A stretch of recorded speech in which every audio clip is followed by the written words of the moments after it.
Olá, meus queridos, tudo bom com vocês? Oitavo ano, espero encontrar vocês muito bem aí na casa de vocês, guardadinhos, protegidinhos, tá bom? Hoje nós vamos para a nossa aula número 3 do oitavo ano. Bem, independência da América Espanhola. Quando a América, o lado espanhol da América, deixa de ser colônia, tá? Os países, hoje países, né? Que foram colonizados pelos espanhóis. Todo o contexto começa, vocês vão abrir o livro de vocês, é da página 86 até a 96. Na 86 está fazendo referência aqui a Copa da Libertadores da América, que é um momento em que nós vemos, mas aí não está só os países que são a América Espanhola. Na Libertadores da América o Brasil também entra, né? Porque o Brasil não é a América Espanhola. Isso é claro pra gente. Bom, aí na página 88, logo no primeiro parágrafo, está dizendo assim: na segunda metade do século XVIII, a Espanha enfrentou uma grave crise econômica. A prata, principal fonte de riqueza da metrópole, estava escasseando na América. Para garantir os recursos de que necessitava, a coroa espanhola reforçou o combate ao contrabando, ampliou os tributos sobre o comércio colonial e manteve a proibição de instalar manufaturas nas colônias. Então eu coloquei aqui a crise na Espanha e pressões na América, que é o tópico que nós estamos lendo, o declínio da atividade mineradora. Está dizendo aqui que a prata se tornou escassa.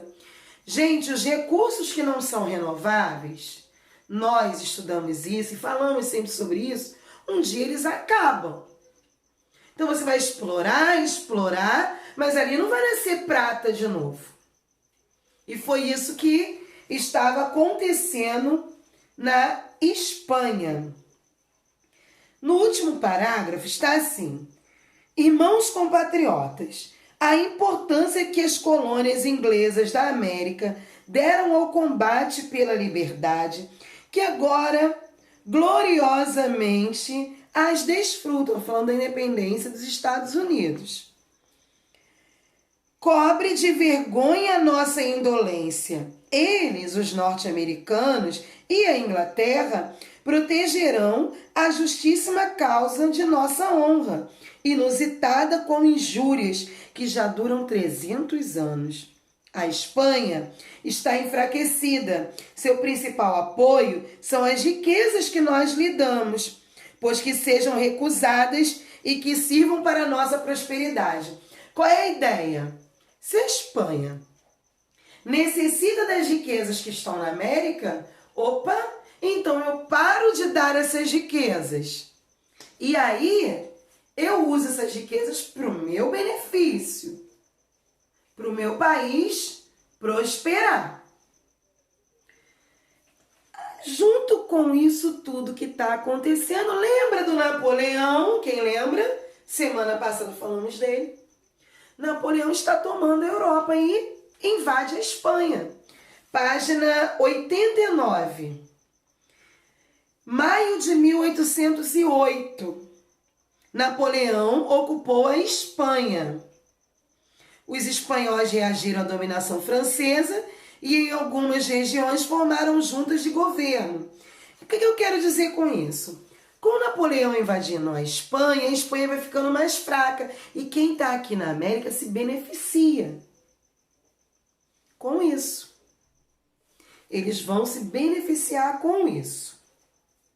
Essa imagem que está indo para vocês é a mesma imagem que está no livro, na página 89. Aí está assim, ó. Na parte que aí para vocês está, aqui na imagem está laranja, no livro está rosa, que é o vice-reinado do Peru. Então, o vice-reinado do Peru, com a independência, vai se tornar o Peru, tá? Gran Colômbia, que no livro está de laranja, mas aqui está roxo. Gran Colômbia é o vice-reinado da Nova Granada. Então, aqui na imagem e no livro, tem os reinados e o que eles se tornaram hoje, após as conquistas espanholas.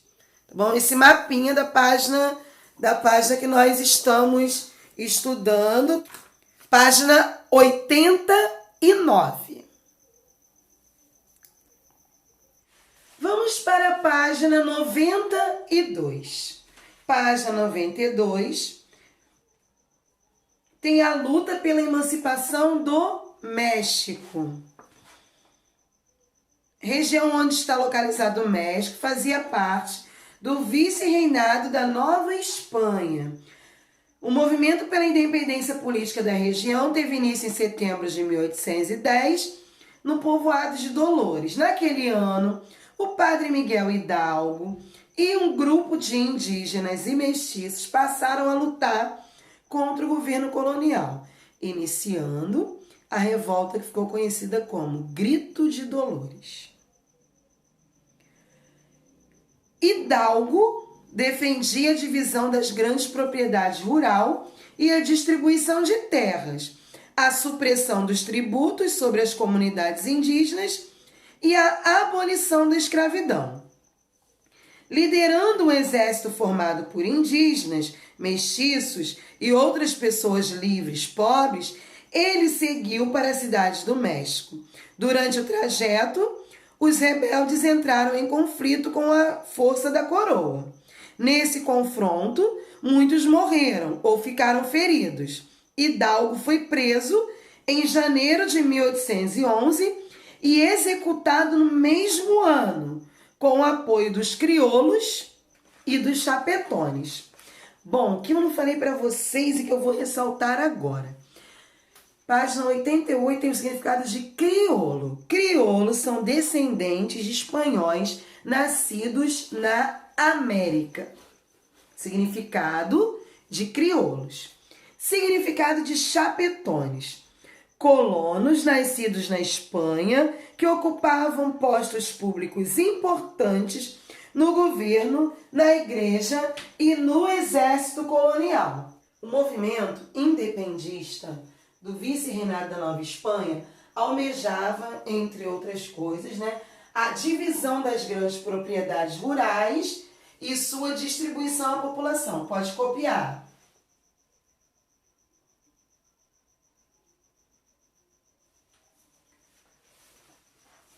Esse era um dos motivos, E na página 93, no segundo parágrafo, está assim: em 1821, o militar Auguste de Iturbide apresentou à elite colonial o Plano de Iguala, uma proposta de independência para o México.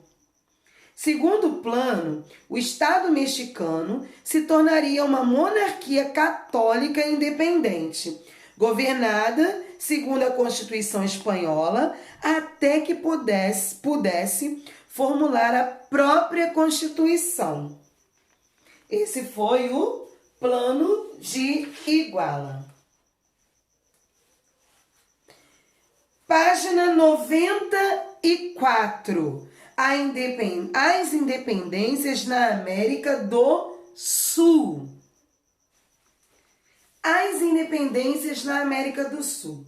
No norte da América do Sul, tropas lideradas pelo venezuelano Simón Bolívar lutaram pela independência da Gran Colômbia, correspondente aos atuais Equador, Venezuela, Colômbia, Panamá e Bolívia.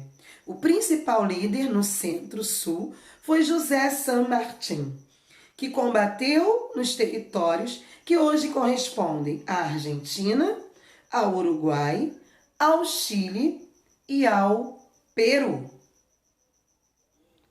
Essa é a imagem de Simão Bolívar, né? Agora nós vamos assistir um vídeo que conta a história desse homem muito importante na América Espanhola. Mesmo com a polarização política da Venezuela hoje, há um personagem que é quase unanimidade. Seu nome é Simão Bolívar. Não dá para contar a história da América Latina sem passar por ele, nem por Napoleão.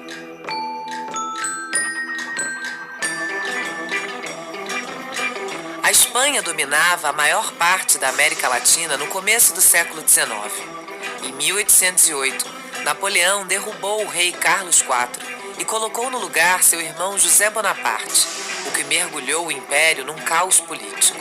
Na mesma época, a Revolução Francesa e as independências dos Estados Unidos e Haiti inspiravam as elites locais das colônias, especialmente os crioulos, brancos nascidos na América. Apesar de serem grandes proprietários de terra, os crioulos tinham um poder limitado.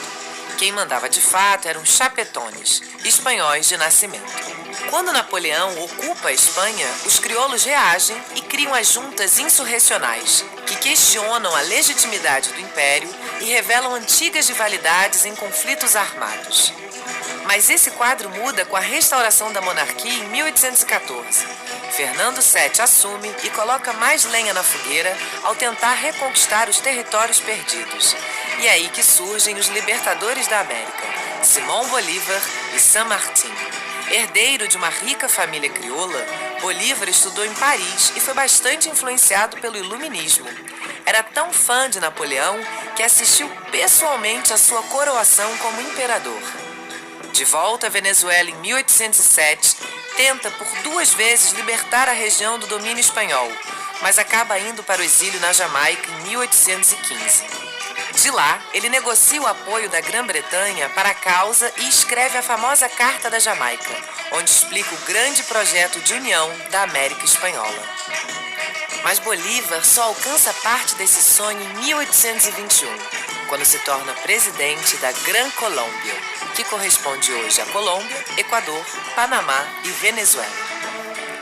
5 anos depois, quase todo o continente já tinha declarado a independência, mas o sonho de Bolívar se mostrou incompatível com os interesses das elites e também dos Estados Unidos e da Inglaterra, que cobiçavam os novos mercados.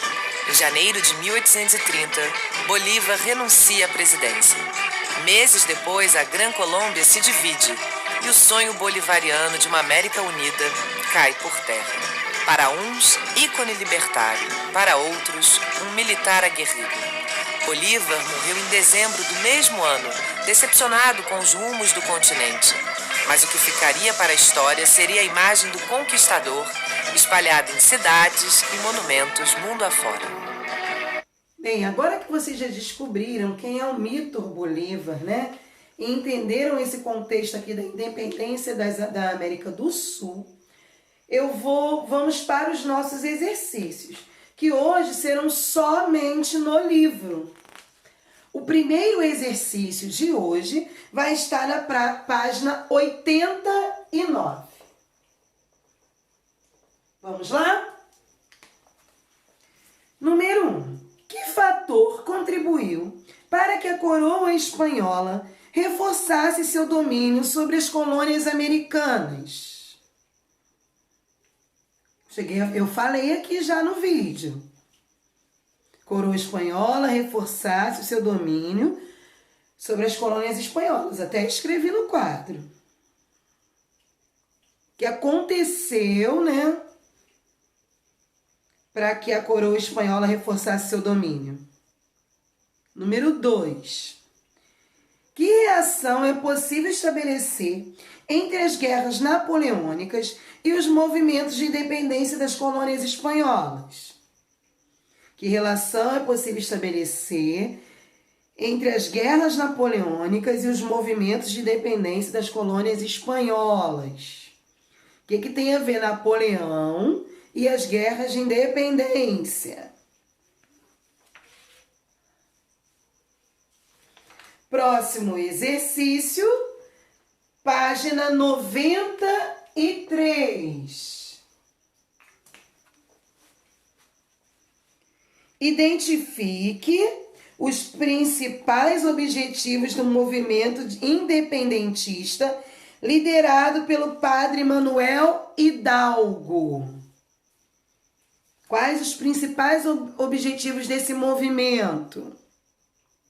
E a número 4 está perguntando o que foi o plano de Iguala. Eu li com vocês aqui mesmo na página 93. Porque por meio dele podemos dizer que a independência do México foi concretizada pelas elites e não pela luta das camadas populares. O plano dá essa noção aí.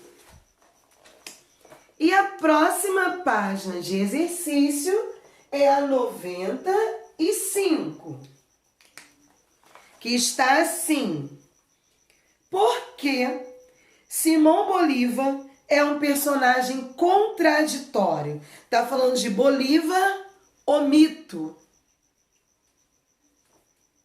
Aí tem um texto e a pergunta é: por que ele é um personagem contraditório?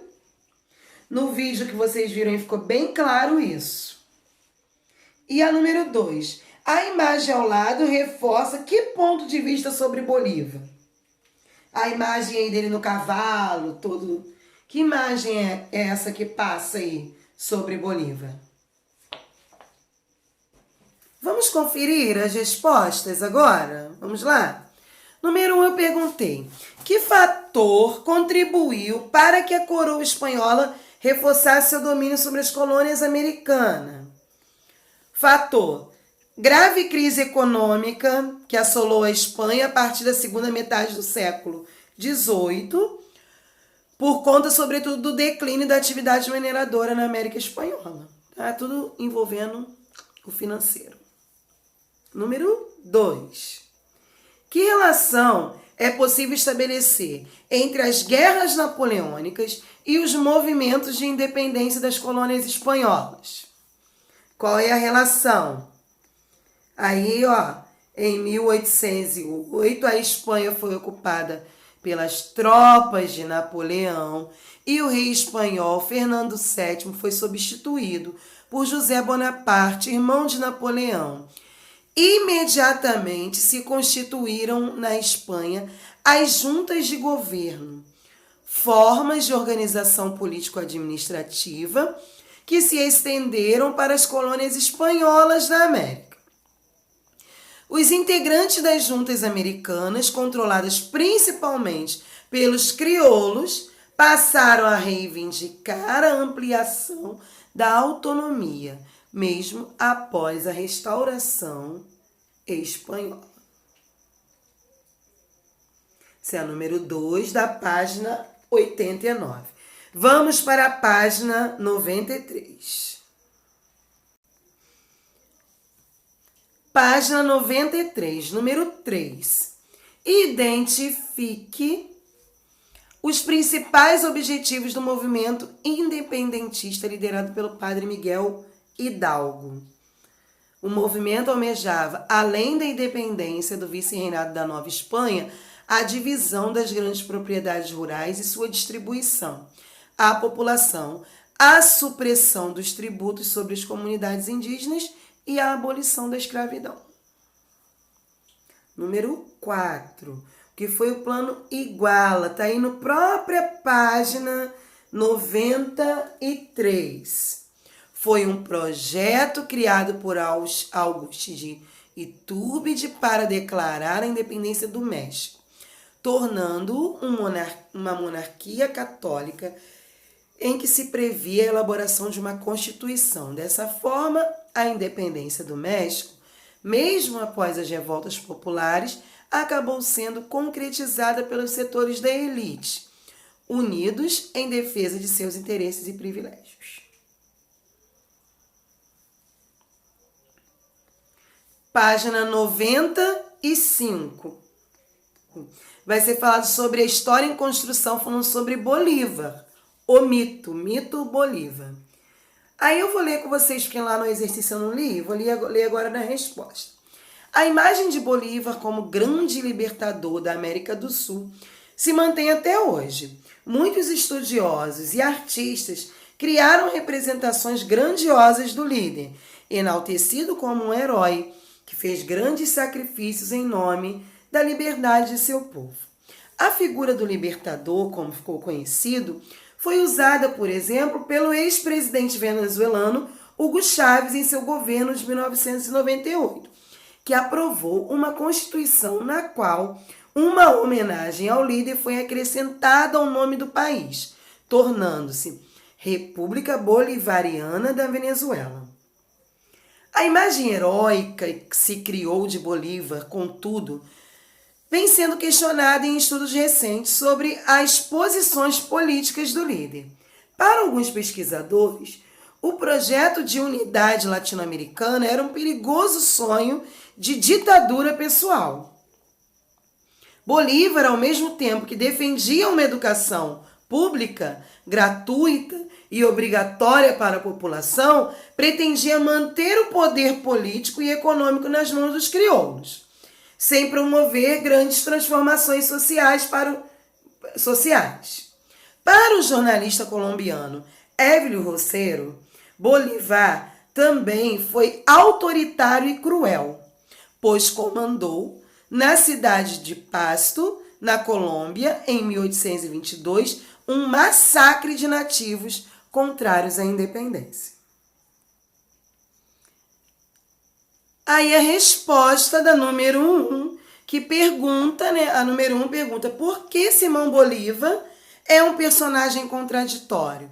Aí vem porque na memória oficial de muitos países da América do Sul, principalmente na Venezuela, construiu-se a imagem de Bolívar como um grande libertador do povo sul-americano, por defender a liberdade e a união.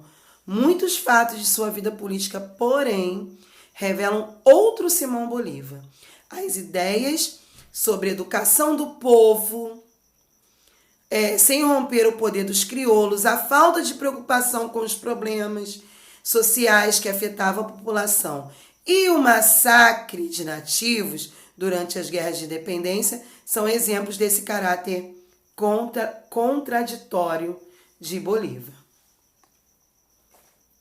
Na número 2, perguntou, a imagem ao lado reforça que ponto de vista sobre Bolívar? A imagem dele no cavalo. Aí o monumento representou Simão Bolívar com vestes militares, montado a cavalo e com uma postura de superioridade de homem vitorioso, honrado, sério, corajoso. Dessa maneira, a obra reforça a ideia de Bolívar como herói nacional, libertador da América do Sul. Bom, meus queridos, por hoje é só, né? Fico aí aguardando a próxima semana que nós vamos dar continuidade a esse capítulo. Façam todos os exercícios, deixem os cadernos, bonitinhos, organizadinhos. Um beijo, fiquem com Deus.